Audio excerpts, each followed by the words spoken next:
Tropique Soir, Jean-Jacques Seymour reçoit François Asselineau, président de l'UPR. Bonsoir, président. Bonsoir. Et merci d'être avec nous. Je vous en prie. Je vais vous taquiner un peu. Vous êtes un Gaulois ? Pourquoi ? Oui, je vous vois venir. C'est la déclaration de Macron, c'est ça ? Oui. Oui, ben qu'est-ce que vous voulez que je vous dise ? On a un président qui n'est pas à sa place. Oui. Ce n'est pas Monsieur Macron, n'a pas les qualités d'un président de la République. D'abord, vous êtes un Gaulois réfractaire en disant ça ? D'abord, les Français, c'est pas uniquement des Gaulois. Il y a le temps à passer. Il y a quand même eu énormément d'apports. Deuxièmement, c'est un peu facile, si vous voulez, de passer son temps à critiquer les gens qui l'ont élu. Il est à la tête d'un État. Il est là pour défendre les Français. Il n'est pas là pour les critiquer. Vous savez, il me fait penser à cette phrase de Bertolt Brecht, vous savez, qui avait dit le gouvernement étant mécontent du peuple a décidé d'en changer, a décidé de changer le peuple. Ben c'est ça. Macron, on a l'impression qu'il voudrait changer le peuple parce que ça ne lui convient pas. Alors c'est d'autant plus inconvenant qu'il passe son temps à critiquer les Français quand il est à l'étranger. C'est encore pire que tout, c'est-à-dire qu'il va se plaindre. Une fois, c'était je sais plus où, dans un pays de l'Est. Après ça, maintenant, c'est au Danemark qu'il a fait des déclarations contre les Français. Tout ça est assez scandaleux. D'ailleurs, permettez-moi aussi une petite remarque. Quand il y a des grèves de fonctionnaires, il y a toujours, dans la presse, on voit arriver des sondages qui disent mais en fait, ces grèves sont impopulaires, il faudrait que ça s'arrête, les Français en ont assez. Bon, mais ce sont les mêmes qui disent il faut faire des réformes impopulaires et les Français sont contre. Donc il faudrait renvoyer à monsieur Macron les arguments qu'il utilise quand il y a des grèves de fonctionnaires, par exemple, ou des grèves de syndicats parce qu'ils en ont assez de voir leur pouvoir d'achat, le niveau de vie des Français s'effondrer mois après mois. Pour vous, clairement, il est des limites qu'un chef d'État ne doit pas franchir. Non, mais il est indécent, monsieur Macron. Non seulement il est indécent, mais en plus il est totalement incompétent et il est stupide politiquement. L'image de la France a-t-elle changé à l'international avec tout ça ?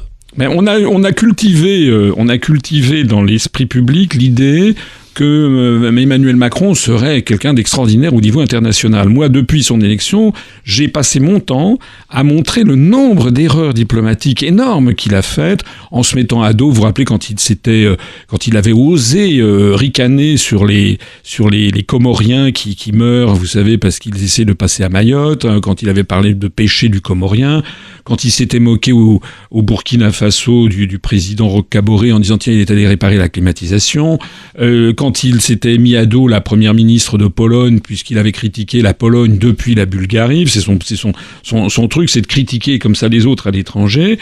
Donc il a fait que des bourdes en matière internationale. Mais vous savez, moi je connais quand même bien la vie internationale. Je peux vous dire qu'un chef d'État qui passe son temps à dénigrer son propre pays, ça n'est pas du tout apprécié par 98% des pays du monde. Les gens se disent qu'est-ce que c'est que ce zouave ?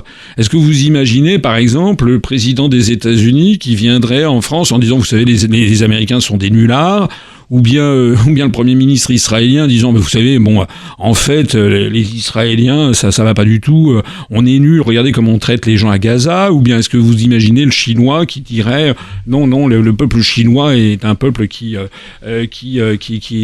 fait des exactions au Tibet, etc. Ça n'aurait pas de sens. Mais c'est ça, Macron fait ça et il croit que ça lui vaut de la sympathie, ça lui vaut de l'antipathie au niveau international. Les autres chefs d'État se disent qu'est-ce que c'est que ce type ? Alors, vous avez inventé un mot pour le qualifier. Ça m'a bien fait rigoler d'ailleurs. Macron, un cameloquet. Caméloquet. Oui. Caméloquet. Oui, c'est parce que c'est un hybride entre un caméléon et un perroquet. Oui. Remarquez, j'aurais pu aussi dire que c'était un perroléon. C'était la même chose. Bon. Pourquoi j'ai dit ça ? Parce que c'est exactement ça. Ce qui est très intéressant, c'est de comparer le discours, par exemple, de Macron à la conférence des ambassadeurs qui a lieu chaque année, avec, par exemple, ce qu'était une conférence de presse de Charles de Gaulle dans les années 60. Quand de Gaulle s'exprimait, il parlait, d'abord on sentait que c'était une réflexion personnelle qu'il avait conduite, une réflexion politique, géopolitique, qu'il conduisait, et puis il disait, voilà, la France va dire ci, la France va dire ça. Il parlait pour la France, de Gaulle. Et puis c'était cohérent, il disait la même chose à tout le monde. Macron, lui, ses caractéristiques, c'est que c'est un caméléon parce qu'il change de discours devant son public. Lorsqu'il rencontre Poutine, il est allé à Saint-Pétersbourg devant des chefs d'entreprise, français notamment, qui étaient présents. Il s'est mis à appeler Poutine Vladimir. D'ailleurs, ça n'a pas plu à Poutine qui n'en demandait pas tant. Et puis il a commencé à exhorter les entreprises françaises, il faut être davantage présentes en Russie, et ci et ça. C'est le même Macron qui, lorsqu'il est dans les instances européennes, soutient les mesures de sanctions contre la Russie et qui empêche les entreprises françaises d'aller à bas pour prétendument à cause de l'affaire de Crimée. Lorsque Macron est allé aux États-Unis, il s'est fait traiter comme un caniche par Donald Trump. Rappelez-vous ces photos qu'on fait le tour de la planète où on voit Trump qui tire Macron par la main comme si c'était un petit gamin, ou quand il s'est permis de lui épousseter la veste parce qu'il y avait des pellicules en disant voilà, regardez, il est presque parfait. On avait l'impression que c'était un concours canin et que c'était son bichon qu'il présentait. Mais là, il y a Macron, il faisait pas des rodomontades, il était un tout petit bonhomme face à Trump. Et puis après, quand il est à 6000 km, à ce moment-là, il roule les mécaniques en disant eh bien, il faut que l'Europe soit indépendante des États-Unis. Donc c'est un caméléon. Et en fonction du public, il va changer son discours. Ça, c'est la première caractéristique.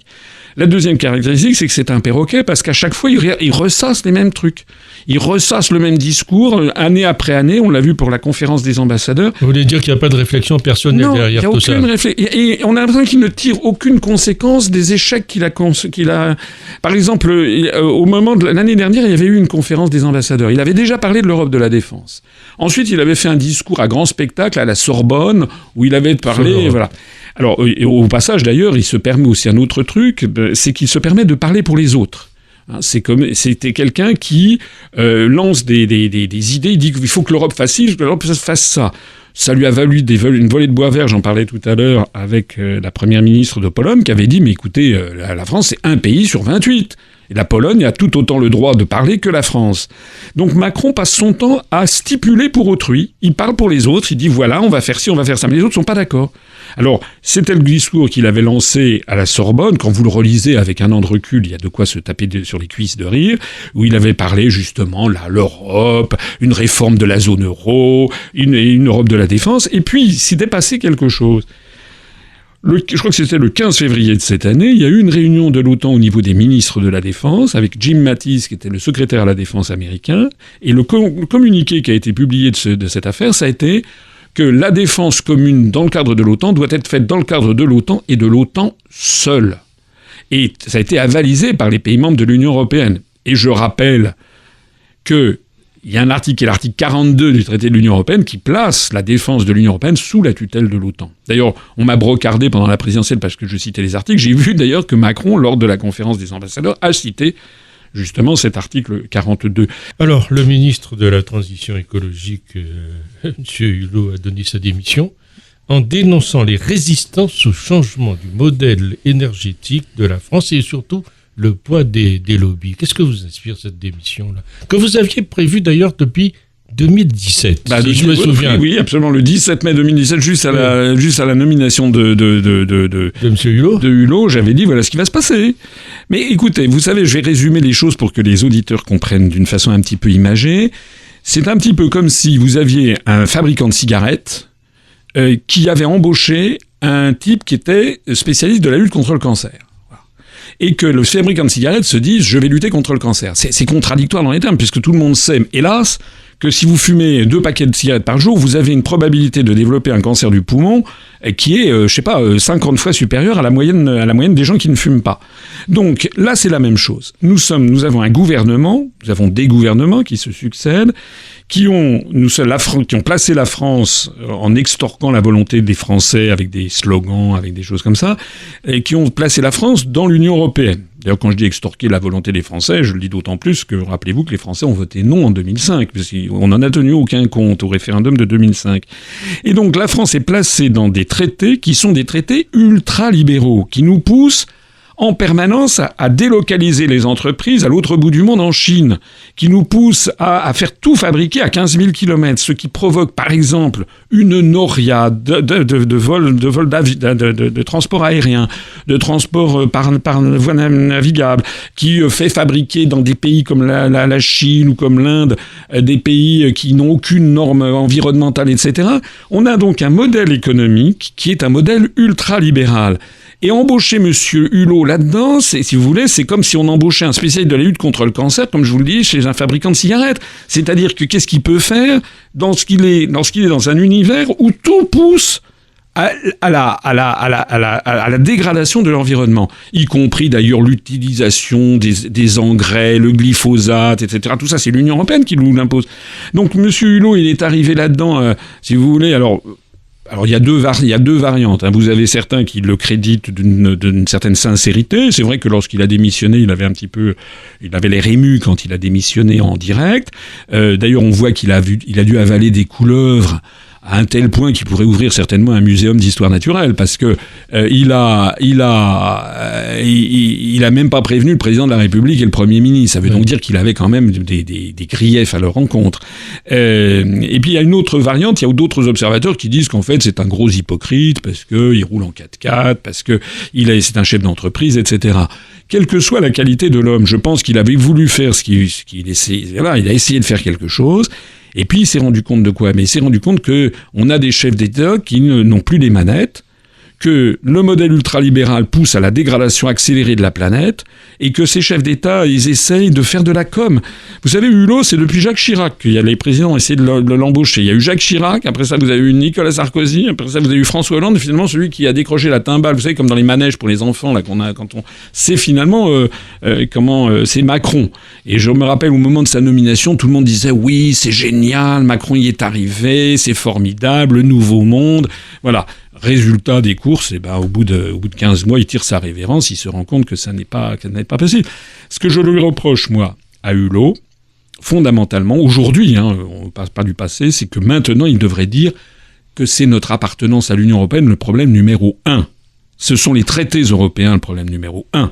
C'est le fait que la Commission européenne nous impose le glyphosate, nous impose une agriculture hyper-productiviste, nous impose les délocalisations d'entreprises, nous impose une espèce de... Le seul critère de la construction européenne, c'est toujours plus d'argent. Toujours le culte du veau d'or. Il n'y a aucune réflexion réelle sur les tenants et les aboutissants d'une planète qui n'en peut plus, parce que on peut pas avoir une croissance infinie avec une population en croissance également très forte et continuer à consommer comme ça à la fin des temps. Alors donc on peut pas avoir une politique écologique dans le cadre de l'Union européenne. Voilà, c'est ça qui c'est ça exactement. C'est d'ailleurs au passage, tiens, ça me permet de dire quelque chose. Il y a des gens, parce que j'ai réfléchi depuis la campagne pour les présidentielles. D'abord, j'ai découvert qu'il y a beaucoup de gens qui ne me connaissaient pas. Parce que j'ai eu droit à 1% du temps de parole, Macron a eu droit à 28%, et Mélenchon a eu droit à 18 ou 20%. Donc déjà, il y a beaucoup de gens qui ne me connaissaient pas, puis il y a beaucoup de gens qui ont cru que le programme de l'UPR, mon programme, c'était la sortie de l'Union européenne et de l'euro et de l'OTAN, et puis c'était tout. On n'avait aucune autre idée. Parce que les gens n'ont pas eu le temps, ne se sont pas renseignés sur notre programme. Or, nous, on a un programme en matière agricole, en matière environnementale, qu'on va d'ailleurs développer dans les mois qui viennent. On a donc tout un programme. Puis on a aussi quelque chose. C'est que si on veut sortir de l'Union européenne, c'est pas une fantaisie. C'est pas de la nostalgie, c'est pas de la xénophobie, parce qu'on essaie de faire croire que c'est parce qu'on voudrait refermer la France sur elle-même. Enfin, non d'une pipe, la France, elle n'a jamais été refermée sur elle-même. Donc qu'est-ce que c'est que cette histoire ? La Suisse, qui n'est pas dans l'Union européenne, n'est pas refermée sur elle-même. Mais la Suisse, elle gère justement, par exemple en matière agricole, elle gère ses importations et ses exportations de façon très fine, en favorisant autant que possible la production nationale. Et lorsque, par exemple, il y a des productions de cerises ou de tomates en Suisse, ils montent les droits de douane sur les produits, les tomates ou les fruits d'importation, puis quand la saison est passée en Suisse, ils les rebaissent. C'est une position que je pense intelligente, mais qui est totalement impossible dans le cadre de l'Union européenne. Donc nous, si on veut sortir de l'Union européenne, c'est pas un fantasme, c'est pas une fantaisie, c'est parce que nous disons, si on ne fait pas ça, on va continuer à voir la disparition des agriculteurs français, à voir la malbouffe s'implanter partout, à voir des engrais absolument partout se répandre à travers la France, pour ne parler que de l'agriculture. Vous savez, j'ai passé quelques jours dans la campagne en France, dans la Nièvre. J'ai une maison de campagne. Il y a 15 ans, 20 ans, en plein mois d'août, on entendait les grillons. On n'entend rien. Et il y a des études qui ont été faites, il n'y a plus... Ils ont migré, les grillons. Parce que... C'est possible, mais c'est surtout parce qu'il y a une telle utilisation partout maintenant d'engrais, de trucs comme ça. On est poussé par cette... D'ailleurs, le pire, pour revenir à Hulot, c'est qu'il l'a dit lui-même, l'ultralibéralisme est incompatible avec une politique écologique. mais il n'en tire pas les conséquences. Il protège encore et toujours la construction européenne. La construction européenne. Vous serez présent aux élections européennes? Oui, non seulement on va être présent, je serai probablement, c'est pas encore officiel, mais je serai probablement la tête de liste, mais je me permets de souligner un point important, c'est que on aura cette fois-ci une seule liste nationale. On revient au système d'avant 2004. Oui. Parce qu'avant, vous savez, après 2004, il y avait eu des listes dans des grandes régions, plus personne n'y comprenait rien. Là, Macron a voulu revenir aux listes nationales. Je pense d'ailleurs que ça va lui nuire. Et nous serons la liste du Frexit, c'est-à-dire la liste pour proposer aux Français, clairement et nettement, de sortir de l'Union européenne. Et vous voyez bien d'ailleurs au passage, il y a des gens qui jettent le masque. Mélenchon, par exemple. Mélenchon, là, il l'a carrément dit qu'il avait abandonné le fameux plan B, qui était d'ailleurs d'une folle ambiguïté. C'est-à-dire que Mélenchon, il a confirmé, ce que Madame Le Pen avait confirmé elle-même il y a déjà plusieurs mois, c'est que Mélenchon ne veut pas sortir de l'Union européenne. Il est en train de faire des clins d'œil aux socialistes, à Hamon, etc. En fait, Mélenchon, il veut reconstituer une espèce de programme commun de la gauche, mais d'une gauche européiste. Et pour les raisons que je viens d'évoquer, par exemple en matière écologique, mais on pourrait le dire en matière de défense de l'Europe, par exemple. On pourrait le dire en matière industrielle, on pourrait le dire en matière de services publics. À partir du moment où on reste dans l'Union européenne, on est obligé d'appliquer les traités. Ça fait 11 ans que je le dis et 11 ans que les événements me donnent raison. Donc M. Mélenchon, il va essayer d'enfumer les Français. J'ai entendu ce qu'il a dit. Il a dit on va essayer de rassembler tous ceux qui sont contre Macron. Comme si c'était Macron le problème.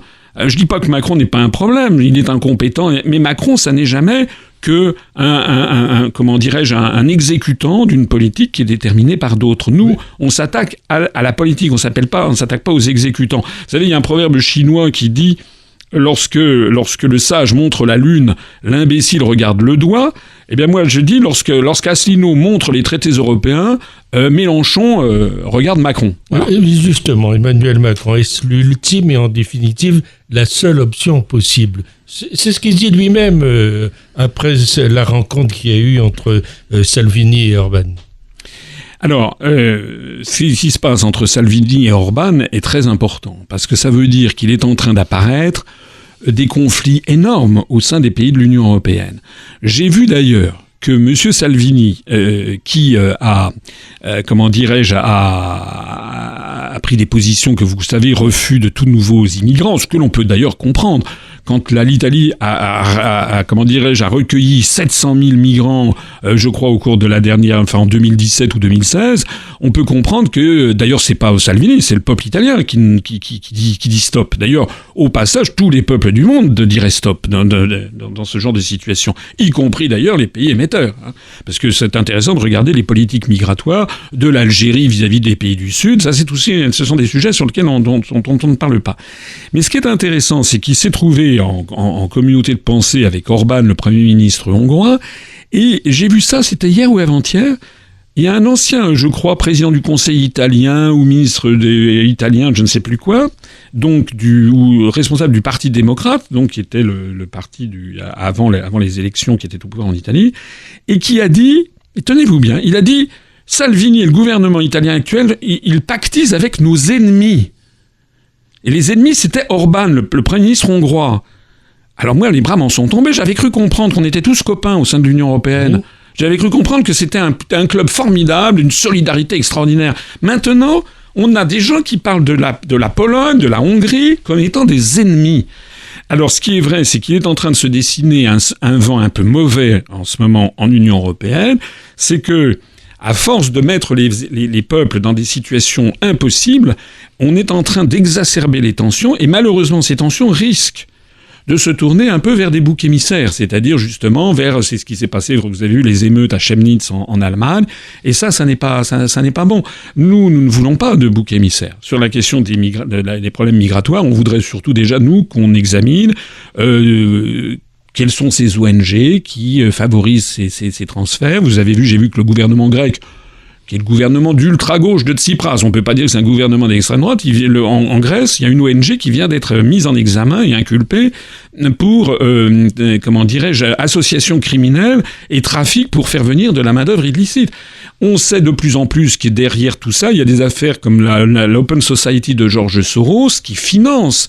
Donc il y a des opérations qui sont derrière. Il ne faut pas non plus tomber dans la naïveté des gens qui croient que ce sont uniquement des personnes qui sont persécutées. Il y a des véritables trafics, organisés d'ailleurs par la mafia sicilienne ou la 'Ndrangheta calabraise en Italie, et qui essayent de faire du trafic de quasi nouveaux esclaves. Et quand on voit le sort qui est réservé à ces populations, notamment quand elles sont, vous avez vu par exemple à Paris, là sous le périphérique du côté de la Porte de la Chapelle, c'est misérable, pour des gens qui vont être exploités. Donc il y a derrière tout ça, c'est pas quelque chose de ragoûtant, ce sont des phénomènes mafieux. Et là-dedans, Macron n'a aucune réflexion, il poursuit son truc, et voilà. Alors nous, on est là pourquoi nous, le Time voyait en lui le prochain leader de l'Europe. Oui, mais Macron, il a déjà eu le prix Charlemagne. Macron, c'est le larbin de l'oligarchie. C'est un larbin, c'est un type qui a été choisi non pas pour ses qualités intellectuelles, qui sont somme toute relativement médiocres.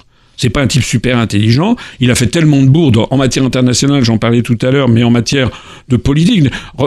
Regardez, pendant l'affaire Benalla, par exemple, quand il s'est permis à dire qu'ils viennent me chercher, ça a mis le feu aux poudres. Donc il est sot du point de vue politique, il est incompétent du point de vue international. Sa seule qualité, c'est que c'est un larbin. Il a une mentalité de larbin. Il est là pour obéir à une oligarchie.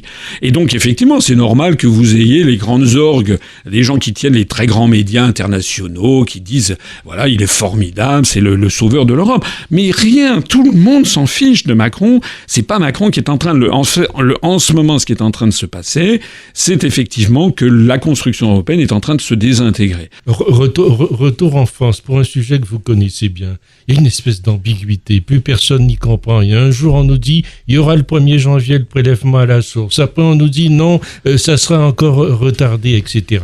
Qu'est-ce que vous en pensez, vous ? Alors ça, c'est un sujet, c'est un peu un serpent de mer. Il se trouve que dans un certain nombre de pays du monde, il y a, lorsque les gens reçoivent, les salariés notamment, lorsqu'ils reçoivent leur feuille de paye, il y a un prélèvement qui est fait pour l'État, c'est une taxe pour l'État. Voilà. Il se trouve qu'en France, c'est pas le système que nous avons. Nous avons un système qui est déclaratif, comme vous le savez. On reçoit des salaires. Au bout d'un an, on fait la totalité du salaire qu'on a reçu. Et puis, quelques mois après, il faut déclarer les salaires. Et puis, il y a à ce moment-là l'impôt sur le revenu. Alors, pour des raisons qui, à mon avis, sont très contestables. C'est des raisons de mimétisme, en fait. On dit, c'est pas bien en France. Bon, pourquoi ? Finalement, c'est un système, je dis pas qu'il est très simple, mais on a des spécificités, nous aussi, en France. Vous savez, on est le pays des 365 fromages.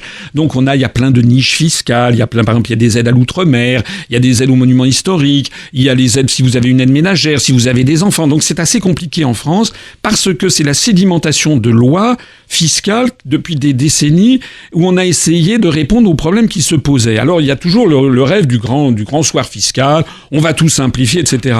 Mais moi, qui connais quand même bien les dossiers, si vous simplifiez, vous faites énormément de mécontents.